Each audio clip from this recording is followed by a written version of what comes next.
Hello my friends and welcome back to the You Can Do TV channel.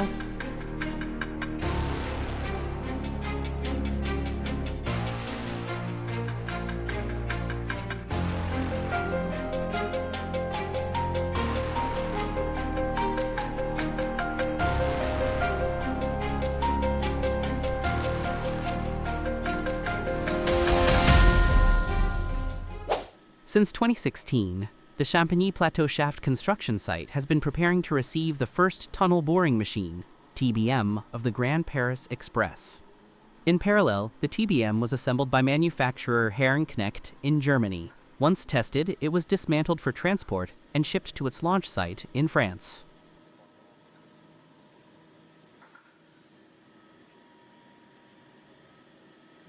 At the Champigny Plateau site, excavation continued to create the access shaft. After completion, major TBM components, including the shield, were lowered and assembled directly inside the shaft. The massive cutter head was then lifted and carefully lowered into position.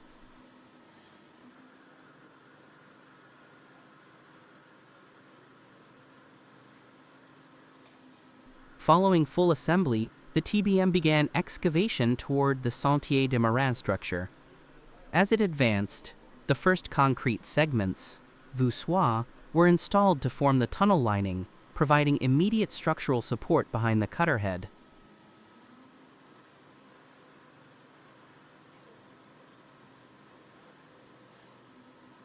Around 60 workers are engaged on site, operating in shifts to manage excavation, segment installation, logistics, and equipment control. This milestone marks the official launch of underground tunneling for the Grand Paris Express, France's largest urban transport project, paving the way for the future Metro Line 15 and reshaping mobility in the Île-de-France region.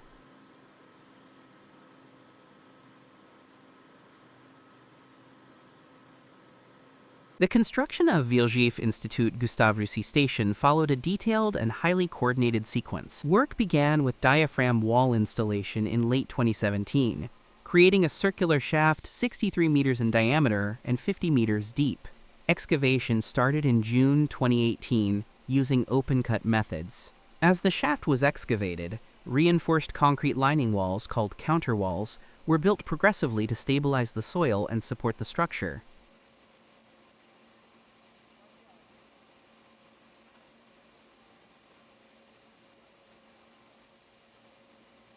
Once the base level was reached, traditional tunneling techniques were used to excavate two starter tunnels at the depth of future platforms for Metro Lines 14 and 15 South.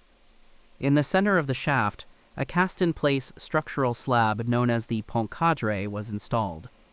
Supported by temporary columns over 12 meters tall, it forms the future platform level of Line 14 and serves as a support path for the tunnel boring machine.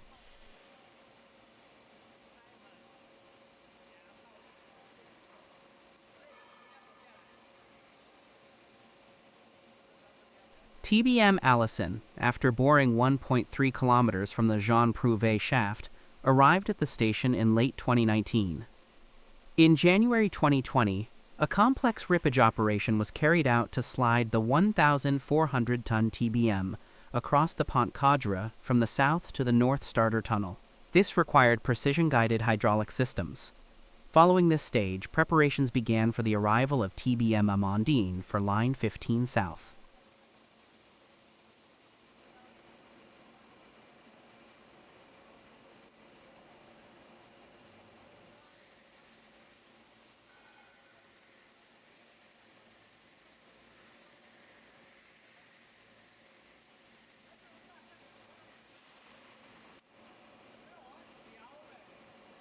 The Orchard Station project in central Singapore involved complex geotechnical operations beneath dense infrastructure. Excavation was conducted 30 meters below ground in confined conditions, requiring precise logistics for material delivery and spoil removal through mining galleries.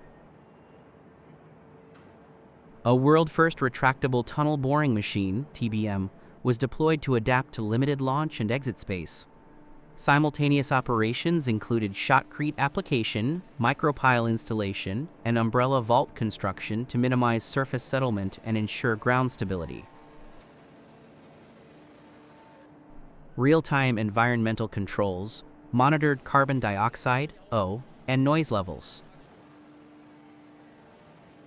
The project integrated advanced underground methods, developed by Soletanche-Bachy and Bessac, demonstrating technical excellence under constrained urban conditions with minimal surface disruption.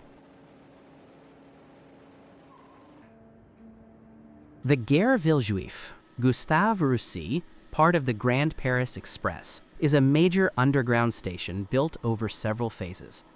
After preparatory work and archaeological studies in 2017, construction of the circular station box began in January 2018. In 2019, excavation of 9 underground levels started. A historic milestone occurred in 2020 when 2 tunnel boring machines, Allison and Amandine, crossed inside the station, a first for the project. The structural deck was then raised by nearly 2 meters to align with future Line 14 platforms.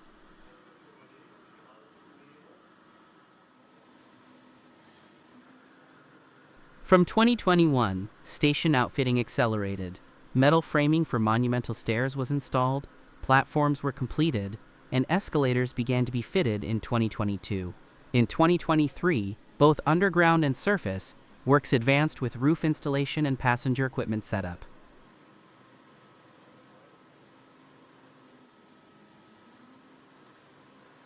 By mid-2024, the emergent structure was finalized. On June 24th, the first train passed through. Final preparations are underway for the station's full public opening in December 2024.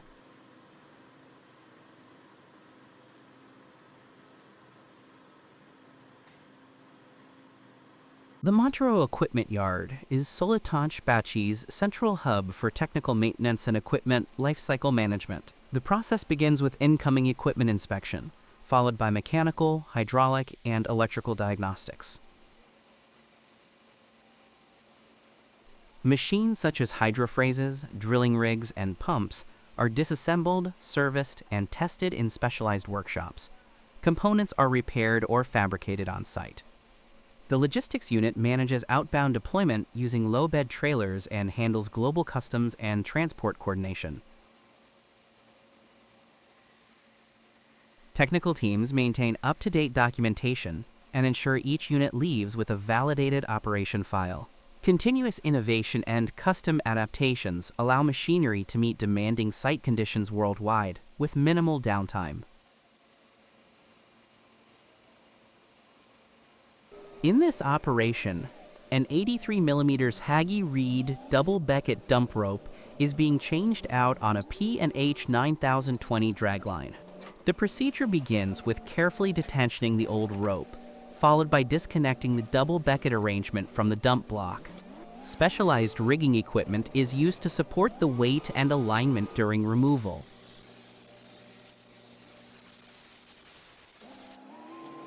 The new 83mm high-strength rope is then threaded into position with precision, using winches and guide rollers to prevent twisting or abrasion. Technicians check Beckett pin alignment before securing everything in place.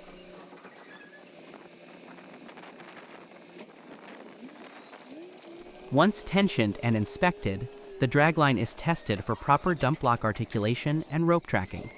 This heavy-duty rope change ensures safe, reliable dump operations in high-load mining conditions.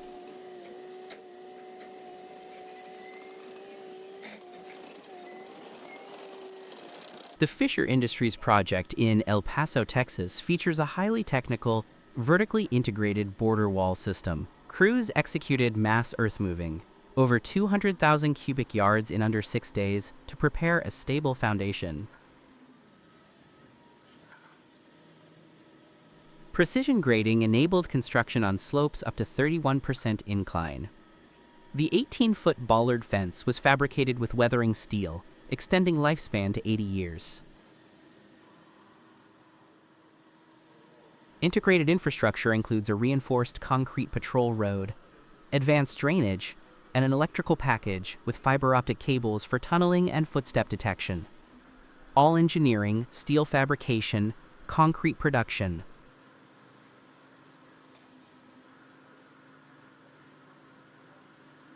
The APLNG pipeline project, stretching 520 kilometers from Queensland's Surat Basin to Curtis Island, is one of Australia's largest and most complex pipeline undertakings. Designed for 42-inch high-pressure steel pipeline, the project was awarded to MCJV, a joint venture between McConnell Dowell and CCC, in 2011, following early works and front-end engineering development.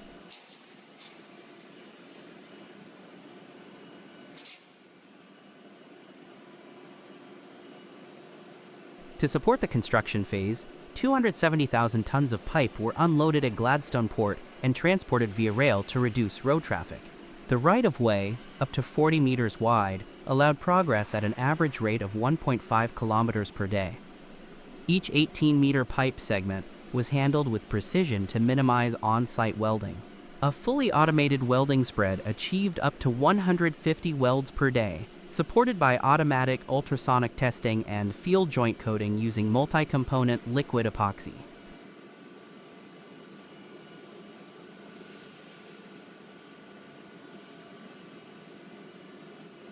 Trenches were excavated to a depth of 2.25 meters before pipe strings, 1 to 1.2 kilometers in length, were lowered in and backfilled with screen spoil. Sections underwent hydrostatic testing up to 30 kilometers in length, with water moved between segments.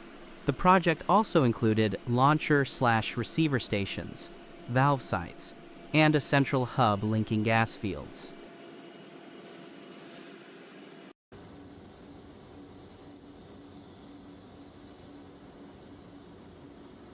Initiatives like the Green Hat program and performance management system were critical to project success, contributing to outstanding KPIs in safety, environmental protection, and quality.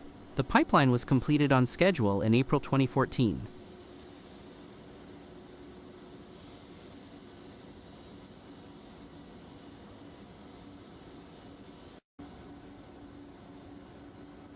At the O'Reilly Precast production facility in Wales, the manufacturing process for precast concrete elements is driven by precision automation and controlled workflows.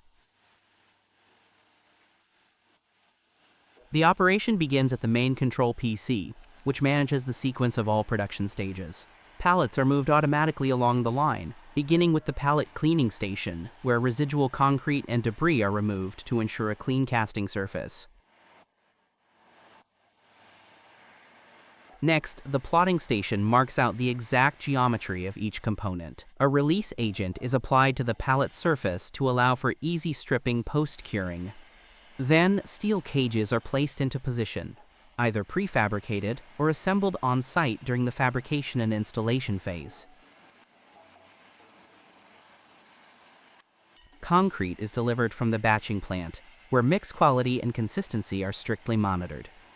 Once cast, the elements enter the curing chamber, where controlled temperature and humidity conditions accelerate strength development.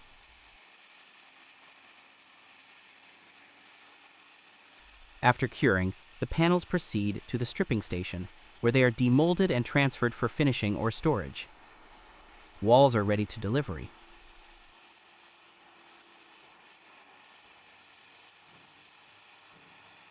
This streamlined, fully integrated process ensures high-quality, repeatable production with minimal manual handling.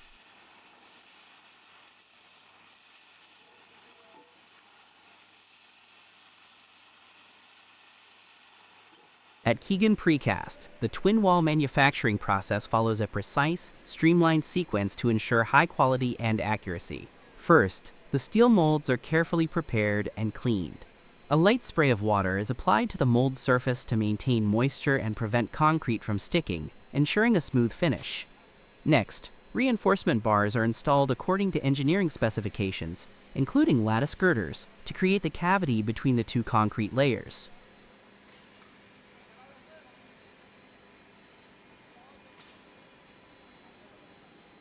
Once all elements are securely in place, fresh concrete is poured into the mold using an automated delivery system.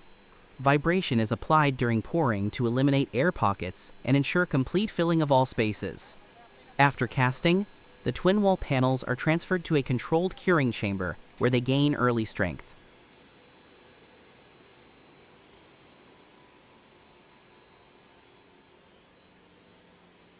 This efficient process allows for rapid production of panels up to 3,500 millimeters in height, ready for transport and installation on site. The method delivers structural reliability and fast assembly for modern construction projects.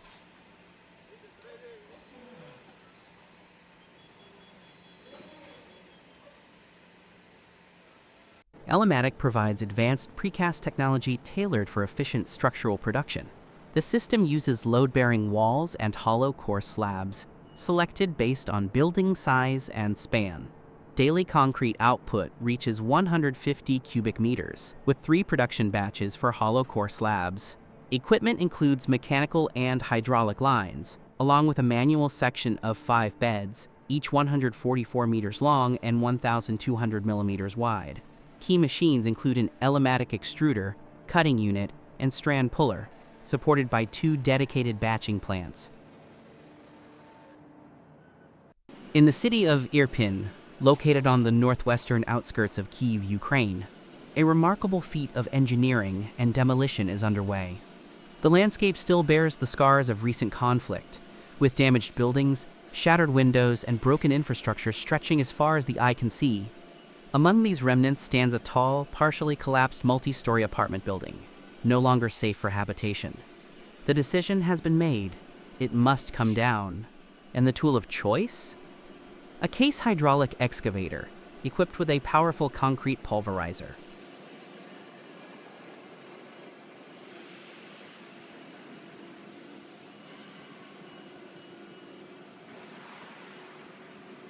As the video begins, the camera captures the arrival of the demolition team on site early in the morning. Workers in bright safety vests and helmets conduct a final inspection of the area. Safety perimeters are established, debris chutes are cleared, and heavy equipment is staged for action. In the center of it all stands the case excavator, painted in its signature industrial yellow, gleaming slightly under the rising sun.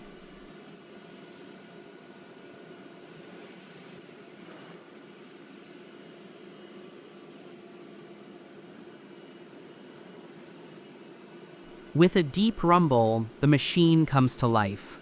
The operator inside the reinforced cab checks control systems, monitors hydraulic pressure, and confirms positioning via GPS coordination and on-site markers. This is not a job for speed or brute force alone. It demands accuracy, patience, and a deep understanding of how structures behave under stress.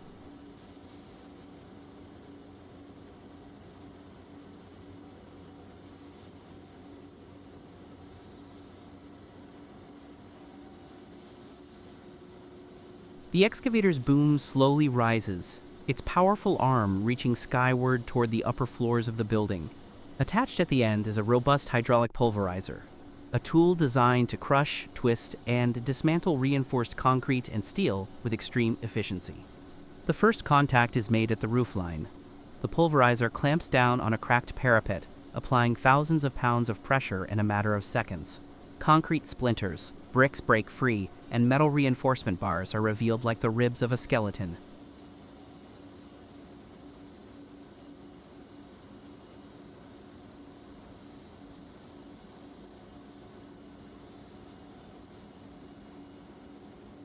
A cloud of dust lifts into the air, signaling the beginning of the end for the building.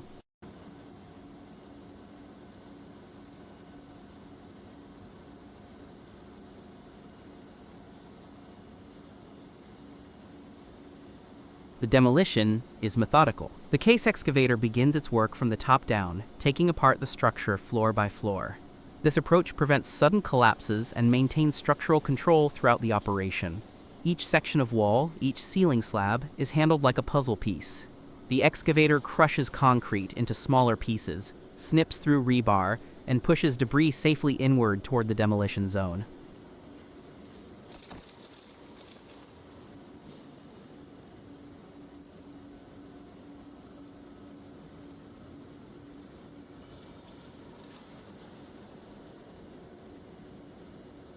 The sheer strength of the machine is undeniable. Its high-capacity hydraulic system delivers immense force directly to the pulverizer's jaws, allowing it to bite through beams, pillars, and slabs as if they were cardboard.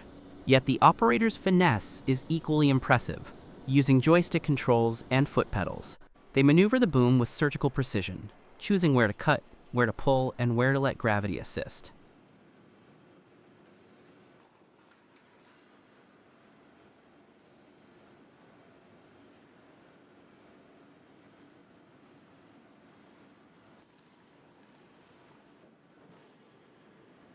Meanwhile, on the ground below, support crews coordinate debris management.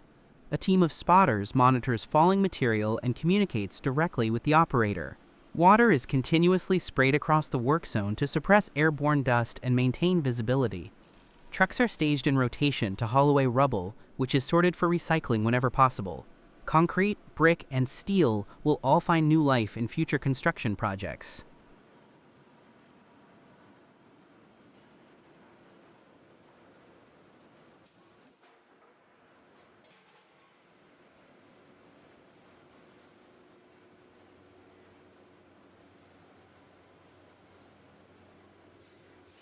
The middle floors of the building fall more quickly. As the excavator works downward, its reach becomes more comfortable and its grip more stable. Walls cave inward, staircases disintegrate, and balconies tumble in controlled waves. Still, the demolition follows a strict plan. Load-bearing components are removed last to ensure stability is preserved until each section is ready.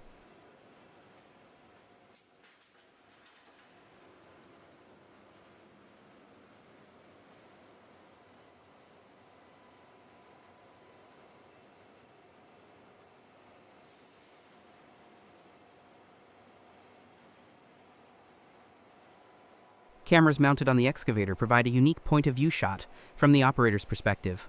We see through the front armored glass, watching as the pulverizer grabs a section of wall and crushes it in real time. Monitors inside the cab display multiple views, including boom angle, hydraulic pressure, and structural tilt. The operator, seated in an ergonomic chair with shock absorption, maintains constant focus, adjusting to vibrations and changes in material density.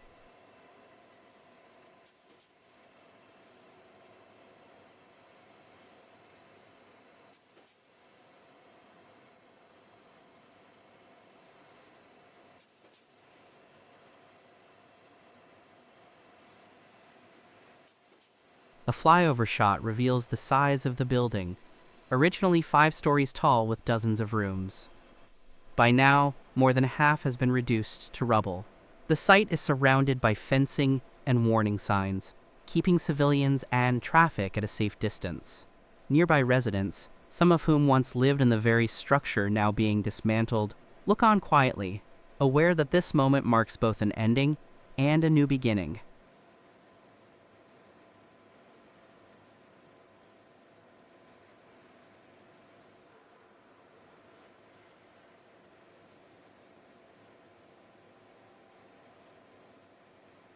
The lower levels take the most time.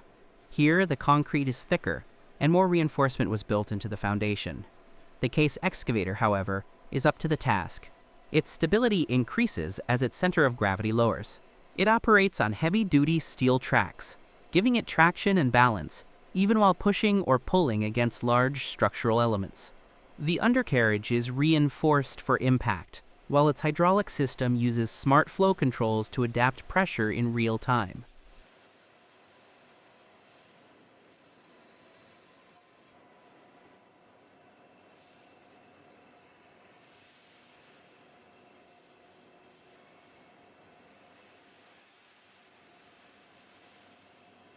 Eventually, the ground floor is breached. The last of the columns are pulled down with the final crunch, and the front facade collapses inward. A massive dust cloud erupts as the remaining ceiling sections slam into the debris pile below. But just as quickly, water is deployed again, dousing the zone and settling the air.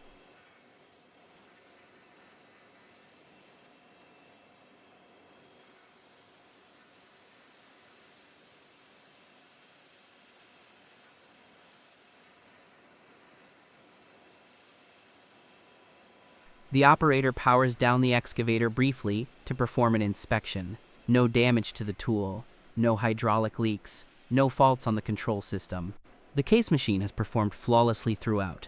After a brief reset, it starts again, this time shifting focus to grading the site, moving debris into piles, and clearing access paths for transport trucks and compactors.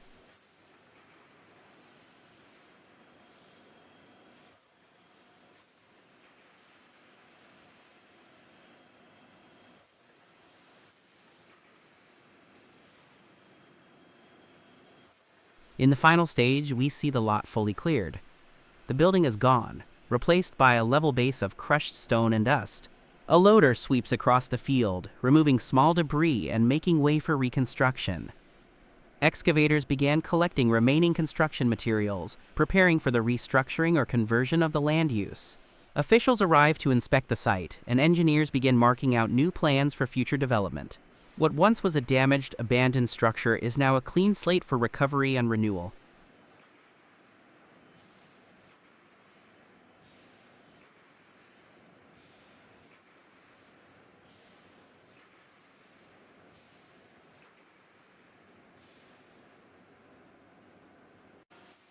From start to finish, the Case excavator has demonstrated its unmatched capability in controlled demolition.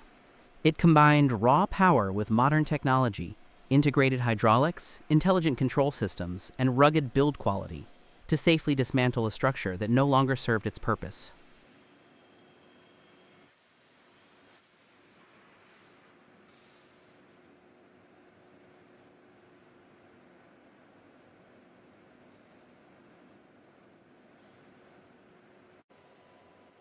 This operation is more than a technical demonstration. It's a symbol of Irpin's resilience, of how machines guided by human skill can reverse the damage of war and prepare the ground for rebuilding. Every crushed slab, every twisted rebar, every falling brick is a step forward for the city's future.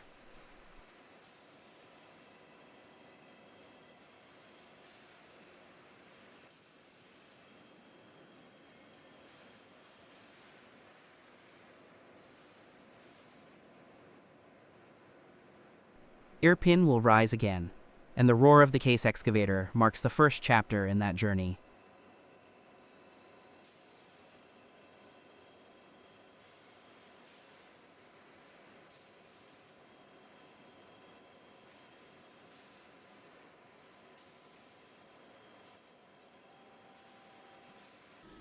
Soletange-Bachy France and Soletange-Bachy Foundation Spéciale are jointly responsible for the retaining and foundation works of the future Lyon Part-Dieu multimodal hub.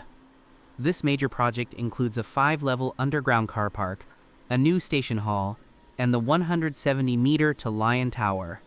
Key techniques include diaphragm walls and foundation barrettes, with over 18,000 cubic meters of concrete used. For the Place Basse parking structure, 1,000 micropiles, each 35 meters deep, were installed to manage subpressure forces. For the Lyon Tower, 120 deep foundation piles were executed using the Starsol F5000 rig to ensure stability and load-bearing capacity. The work involved high-precision drilling and continuous structural monitoring, addressing complex geotechnical challenges in a dense urban environment.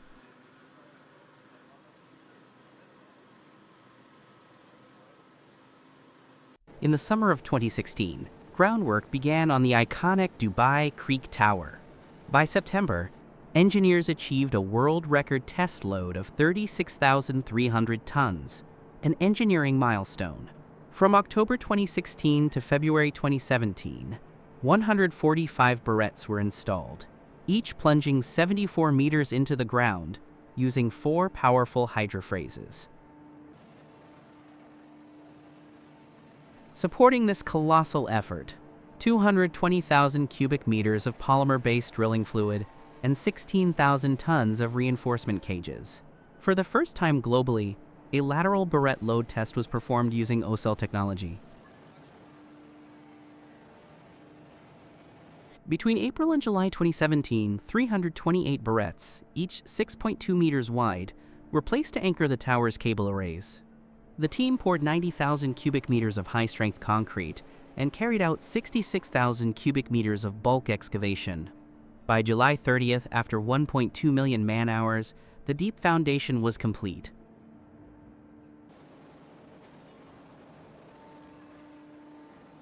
The Bel Air project in Monaco, led by Soletanche SAM, involved rock retaining and the careful deconstruction of a 10-story building near the Princess Grace Hospital. To reduce environmental and acoustic impact, electric tools and misting ramps were used, lowering fuel consumption by 70%. Micropile drilling minimized vibrations. The excavation removed 37,000 cubic meters of rock, creating a 3,200 square meters platform for future infrastructure. The renovation of the Parc Zoologique de Paris was a major transformation project completed in just a few years. It focused on modernizing enclosures, improving animal welfare, and creating immersive visitor experiences. The zoo was divided into 5 biozones, each replicating natural habitats, from Patagonia to Madagascar. Construction involved over 27,000 cubic meters of concrete and 6,000 tons of steel. The iconic artificial rock, known as the Grand Rocher, was completely restored. New structures integrated energy-efficient systems and natural materials. Landscaping played a key role, with over 170,000 plants introduced. The project combined architectural innovation, animal care, and sustainable design to revitalize one of Paris's most iconic zoological spaces.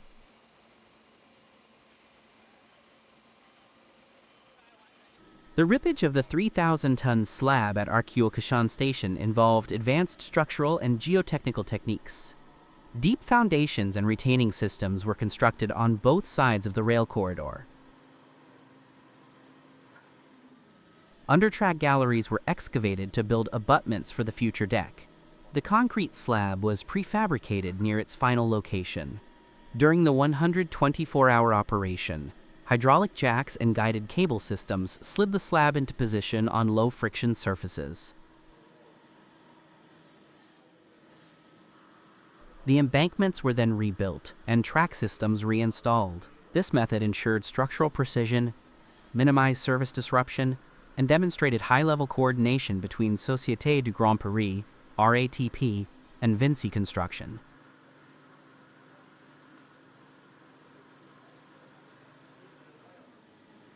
As part of the Grand Paris Express project, a 7,000-ton concrete roof slab, equivalent in weight to the Eiffel Tower, was slid into position in Clamart overnight from August 12 to 13, 2017.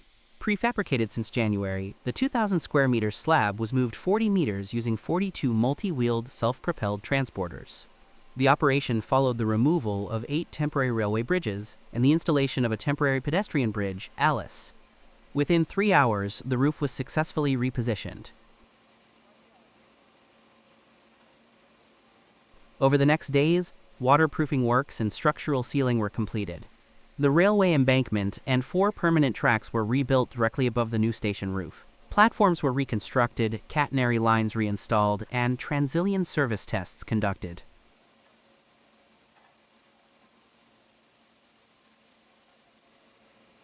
This extraordinary 100-hour engineering operation, managed by Société du Grand Paris and SNCF, restored full train service on schedule, marking a major milestone in the development of Line 15.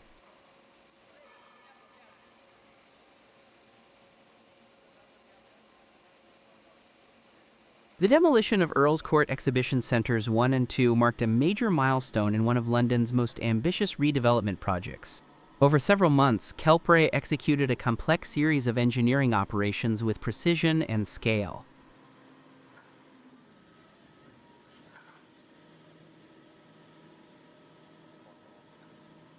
Bridge sections were carefully lowered onto self-propelled modular transporters, SPMTs, with some segments staged and awaiting loading. Simultaneously, track protection was installed to safeguard the railway infrastructure beneath the site. Adjacent to these works, the existing buttress wall was removed using traditional demolition techniques, ensuring safe progress near sensitive zones.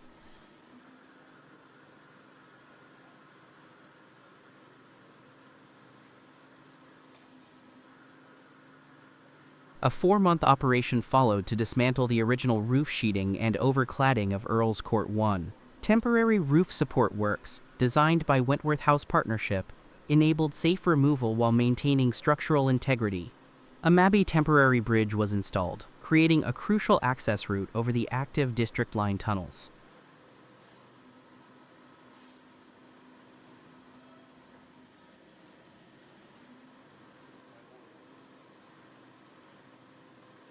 Recycled materials from the demolition were repurposed on site to form a crane platform, minimizing environmental impact. The site's standout engineering feat came with the APLNG 190 Super Cranes test lift, an extraordinary 2,162 tons.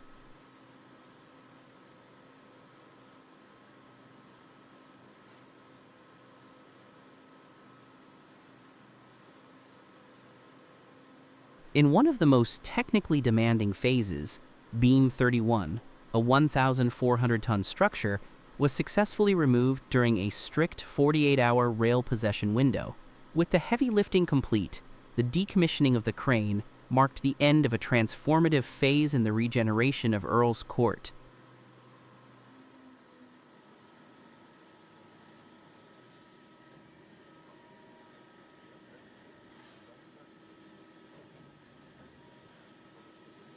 Rising 200 meters with 40 floors, Lyon's future tallest tower is the first downtown building in France, certified HQE, BREEAM Excellent, and BBC. With energy use under 90 kilowatt per square meter per year, it features twin elevators generating power, a double-skin facade, and 90% first-day natural lighting.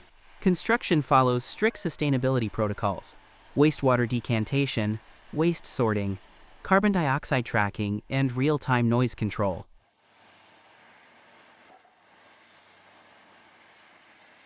Aurora Melbourne Central is one of the tallest residential skyscrapers in Melbourne, rising 286 meters over 92 floors.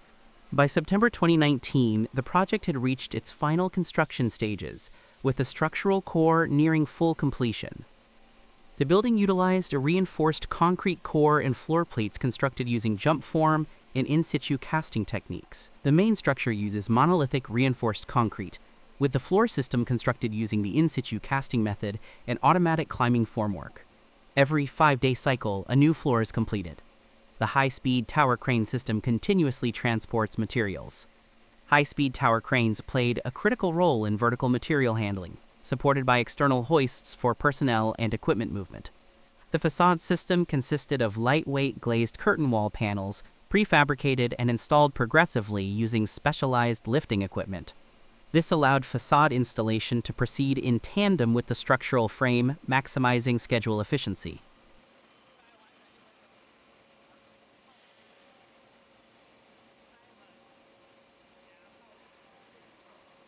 Mechanical, electrical, and plumbing (MEP) systems were integrated floor by floor as each level was completed, with services concealed within walls and ceilings for optimal spatial planning.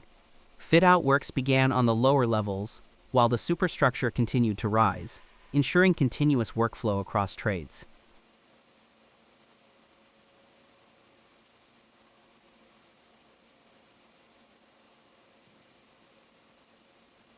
Construction was managed within the constraints of a dense urban environment, requiring careful logistics and scheduling. The project demonstrated advanced coordination, structural engineering, and time-efficient construction methods, contributing to Melbourne's evolving skyline with a landmark tower that combines scale, complexity, and refined architectural design.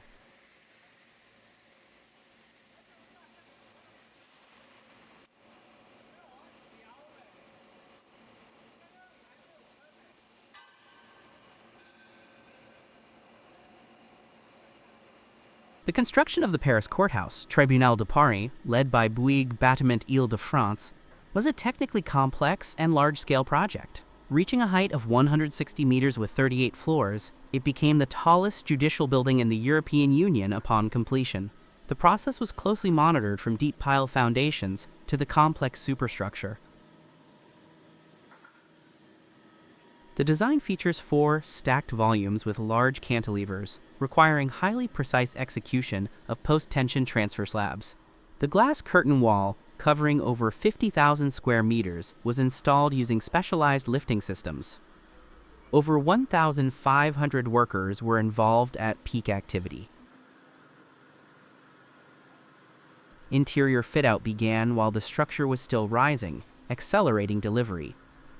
Located in a densely populated area of Paris, logistics were tightly controlled, with just-in-time deliveries and strict crane scheduling.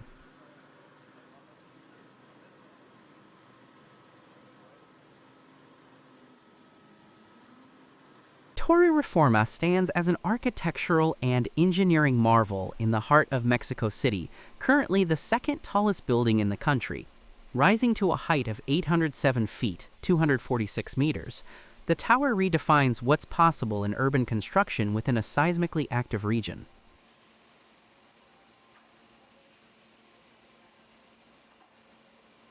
The most striking feature of Torre Reforma is its unique triangular footprint and cantilevered design. The structure cleverly overhangs a historic 1930s-era hacienda, which was preserved on-site, demonstrating a careful blend of modern engineering with heritage conservation. The narrow base and expanding profile posed complex challenges, resolved through the use of massive concrete shear walls and a central reinforced core. These elements provide both lateral and vertical load resistance, critical for a structure in a high seismic zone.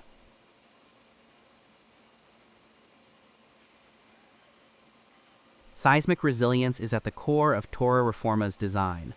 Engineered to withstand a 2,500-year seismic event, the tower exceeds conventional safety codes. Arup, the global engineering firm involved in the project, ensured the building would achieve a life safety performance level even under extreme seismic conditions. The use of high-strength concrete and dampening systems enhances stability, making Torre Reforma one of the safest high-rises in Latin America.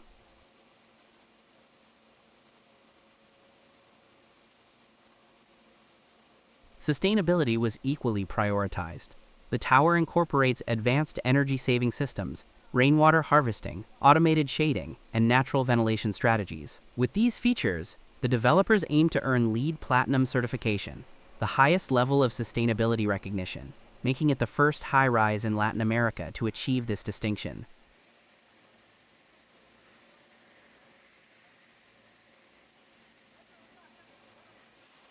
Construction of Torre Reforma began in 2008 and was completed in 2016, involving one of the most technically demanding building processes in Mexico City.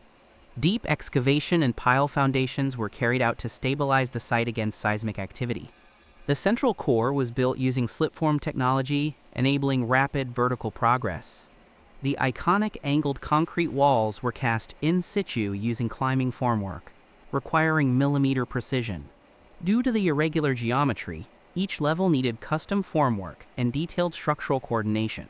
Construction teams worked in tight urban conditions, with limited access and strict logistical planning to manage deliveries, crane operations, and labor scheduling. The building's height and unique shape made every stage of construction both challenging and groundbreaking.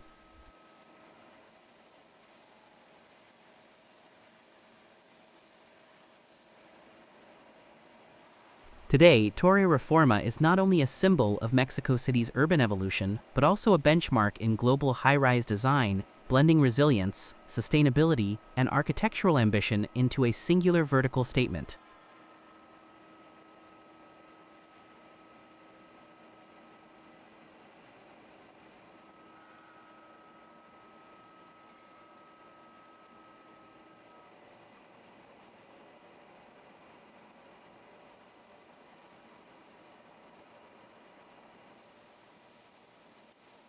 Chapultepec Uno is a striking addition to Mexico City's skyline, rising 241 meters with 58 floors.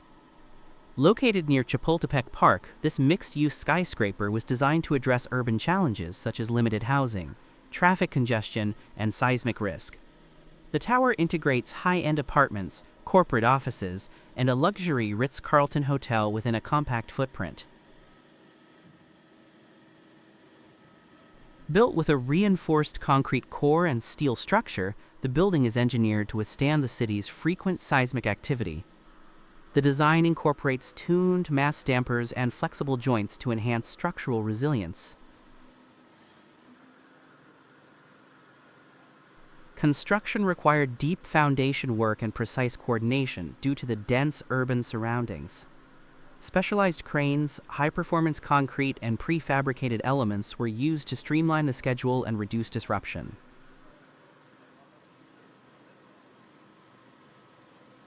Sustainability was also a priority, with energy-efficient systems, smart glass, and water-saving technologies integrated throughout. Chapultepec I not only redefines vertical living in Mexico City, but also serves as a calm, luxurious refuge at the edge of a bustling metropolis, balancing modern comfort with engineering excellence.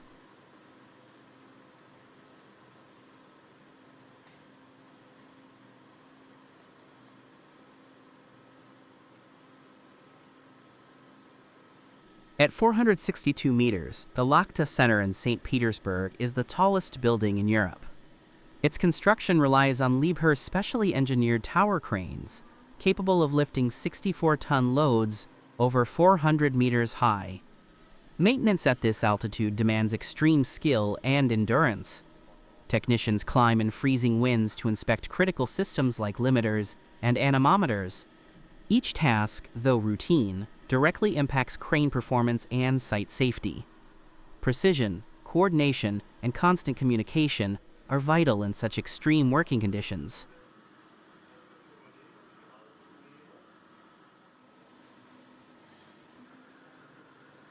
Bore Inc. specializes in horizontal directional drilling, HDD, offering the power to drill in challenging locations while keeping roads open and traffic undisturbed.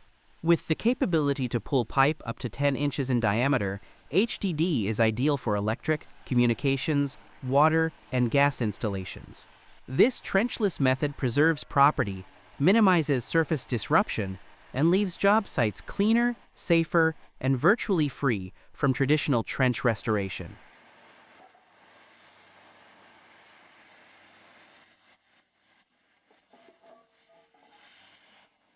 Bataprint 3D is an innovative 3D printing technology used to construct housing structures directly on site. It uses a triple-layer printing system, two insulating foam walls, and a structural concrete core. This method allows for faster, more efficient, and sustainable construction, reducing material waste and labor costs significantly.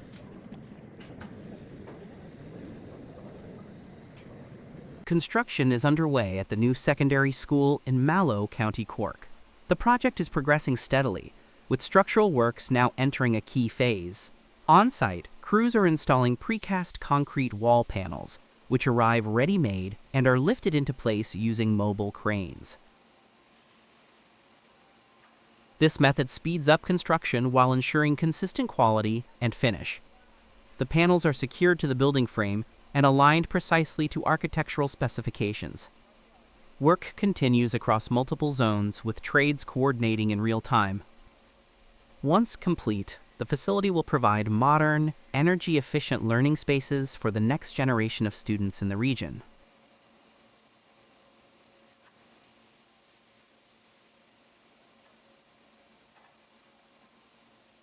In March 2016, a 2.3 kilometers section of the B14 near Korb, Germany, underwent resurfacing using advanced compact asphalt technology. The project was completed over a single weekend, from Friday morning to early Monday, by a joint venture of Strabag and Eurovia, ensuring minimal disruption to traffic.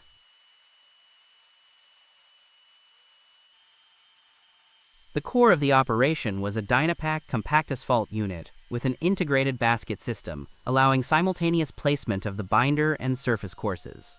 Asphalt was continuously delivered by 36 semi-trailer dump trucks, fed into separate compartments within the basket, and precisely distributed to each paver head.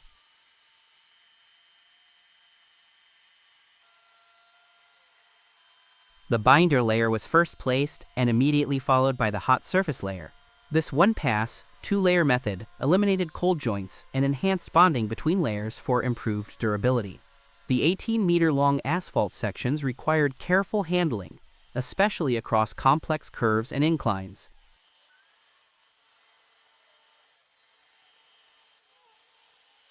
Compaction was continuous and carefully synchronized. A fleet of vibratory rollers and steel drum rollers followed directly behind the pavers, ensuring consistent material density and smoothness across the entire 11-meter-wide lane. Rolling operations were staged in multiple passes to lock in compaction while the asphalt remained within the optimal temperature range.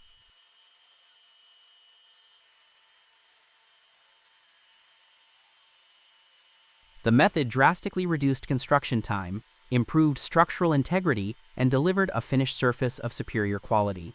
Total project cost: 1.8 million euros.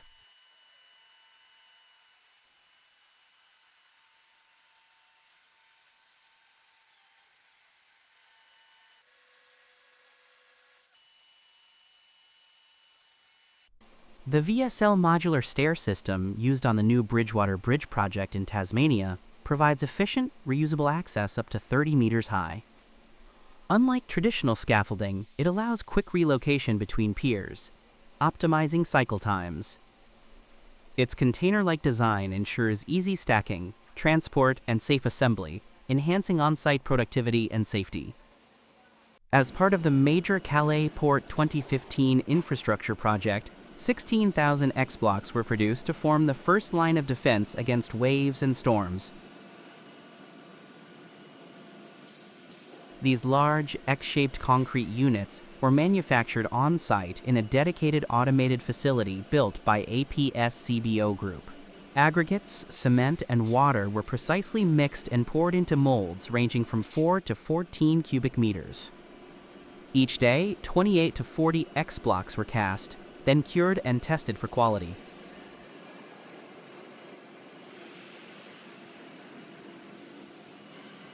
Once approved, the blocks were transported and positioned using a custom chassis and guided by gyroscopic sensors. This precise process ensured strong interlocking between units, providing a stable and durable sea defense structure for decades to come.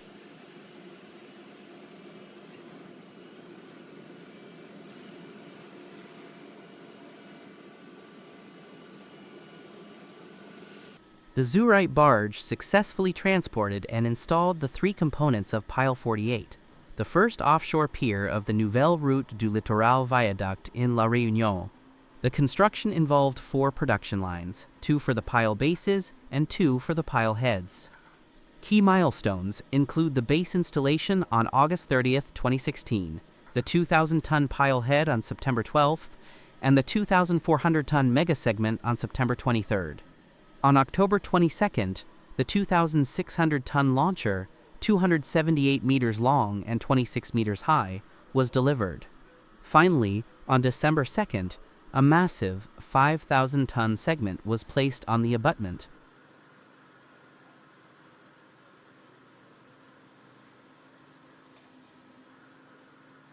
Mechanical citrus harvesting is an efficient method used to collect large volumes of fruit, with reduced labor dependency. This system typically involves canopy shakers that spin-vibrate the tree, causing the fruit to fall onto catch frames, conveyor belts, or collecting nets.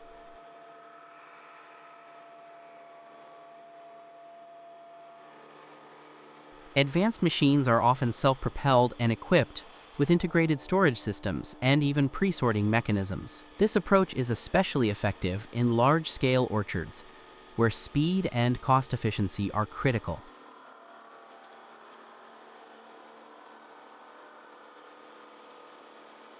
While the initial investment in machinery can be significant, mechanical harvesting greatly increases productivity and reduces long-term harvesting costs, making it a practical solution for modern citrus production.